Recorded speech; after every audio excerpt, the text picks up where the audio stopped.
Hello everyone, I am Alyssa Radona from Visayas 3B and today i-discuss ko yung definition and importance ng business analytics. So, let's start.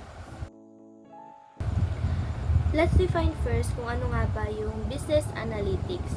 So, yung business analytics is a process ng pag-convert ng data into actions gamit yung analysis and insights para makatulong sa decision making or problem solving ng isang organization. So, in short, ginagamit dito yung data, information technology, statistics at mga mathematical or computer-based models para mas maintindihan ng mga manager kung ano talaga yung nangyayari sa business nila.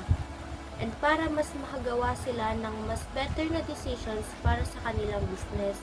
For example, sa help ng business analytics, malalaman ng isang company kung ano yung product na pinakapatok sa mga customer o kung anong parte ng operations yung kailangan nilang i-improve.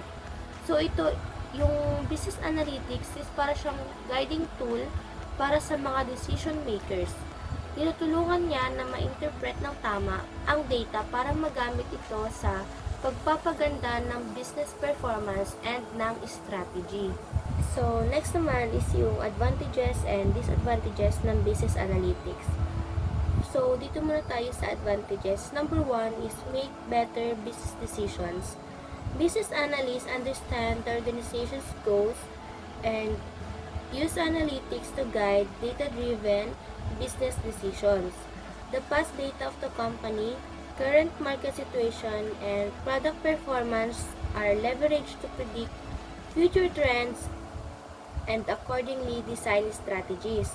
Next is monitor progress and performance.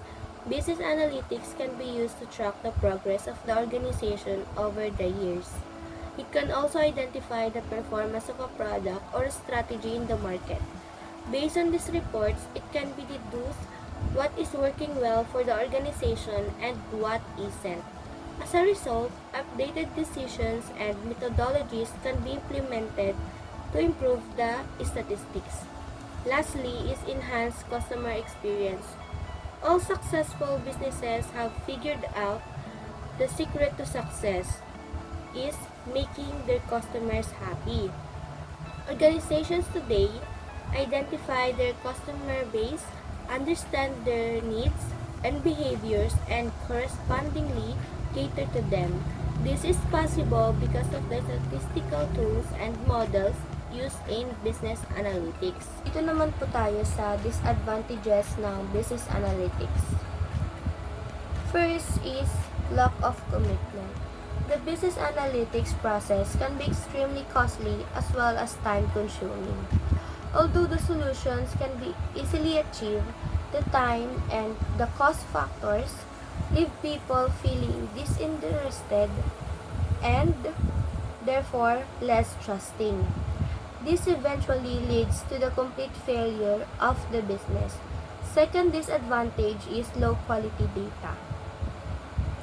Organizations have a lot of data, but the real question is, how much of this data is actually correct and accessible? Having poorly constructed, heavily complicated, or insufficient data is a huge limitation and can hinder the business analytics processes. Third disadvantage is privacy concerns. Companies collect customer data to analyze it and make better business decisions. But this can lead to a breach of the customer's privacy. There have been instances when one company shares its collected user data with another company for mutual benefit. This data can be used against a particular user in any way possible. Therefore, it is essential for organizations to collect only vital information and work on maintaining the security and confidentiality of the data collected. Lastly is bias and subjectivity. Business analysts, like any professionals, may inadvertently introduce biases into their analysis.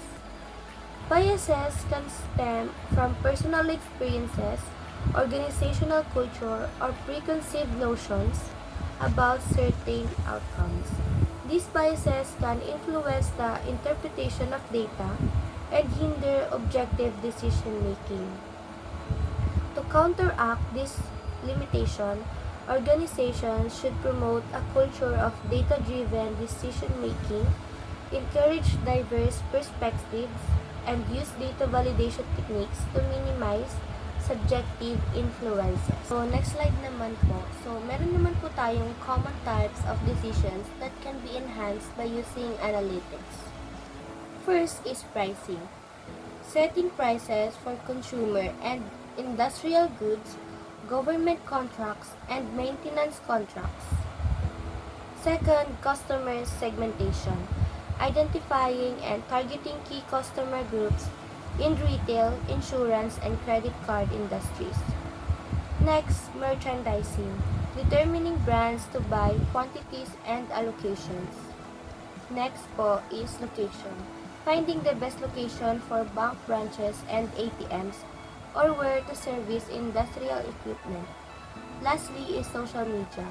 Understand trends and customer perceptions, assist marketing managers and product designers. Next slide is business analytics versus data analytics. So anong nga ba yung pinagkaiba nila? Business analytics means performing data analysis to draw business insights and offer solutions to complex business problems. It specifically involves dealing with business insights unlike data analytics.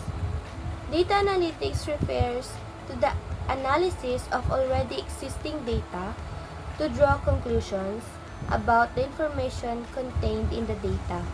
It is a broader concept and involves business analytics too. So, data analytics is nag-focus siya sa pag-analyze ng data and pagkuha ng insights. While yung business analytics is gamit yung insights para gumawa ng mas better decisions para sa business. So, kumbaga yung data analytics is nagbibigay ng information while yung business analytics naman is ang gumagawa ng actions galing sa information na yun. So, dito naman tayo sa importance ng business analytics. Leading banks use analytics to predict and prevent credit fraud. Manufacturers use analytics for production planning, purchasing, and inventory management. Retailers use analytics to recommend products to customers and optimize marketing promotions.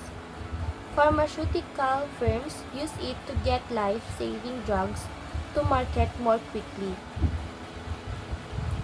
The leisure and vacation industries use analytics to analyze historical sales data, understand customer behavior, improve website design, and optimize schedules and bookings. Airlines and hotels use analytics to dynamically set prices over time to maximize revenue. Last is sports teams are using business analytics to determine both game strategy and optimal ticket prices. So, next slide is yung tools used in business analytics. So, ayan po siya. Dito naman po tayo sa slide na to. So, paano nga ba nag-work ang business analytics? So, meron po tayong 5 step kung paano nag-work ang business analytics. Data collection. First step. So, ito yung pag-collect ng data. Dito kinukuha lahat ng importanteng information galing sa iba't ibang sources like sales records, customer feedback, website clicks, or surveys. Data cleaning. Next, kailangan mong linisin ng data kasi minsan may mali, kulang, or double entries sa mga nakolekt na data. So, tinatanggal or inaayos muna ito para siguradong accurate and reliable yung lalabas na results. Third, data analysis. Pagkatapos malinis, dito papasok ang analysis. So, sa step na to, ginagamit ang mga tools and techniques like Excel para maghanap ng patterns or trends sa data. For example, makikita mo kung kailan pinakamataas ang sales or kung anong product yung madalas na bilhin ng mga customers. So, step number 4, data visualization. Pag nakuha mo ng insights, kailangan mo itong pakita sa mas malinaw na way. Usually through charts, graphs, or dashboards, kasi mas madaling maintindihan ng mga manager ang data kapag may visuals kaysa puro numbers lang. So, last step is data management. So, ang data management is tungkol sa maayos na pag-store at pag-handle ng data para madali itong ma-access at magamit ulit sa future. So, importante ito para tuloy-tuloy yung improvement ng business decisions. So, that's all. Thank you for listening and have a great day.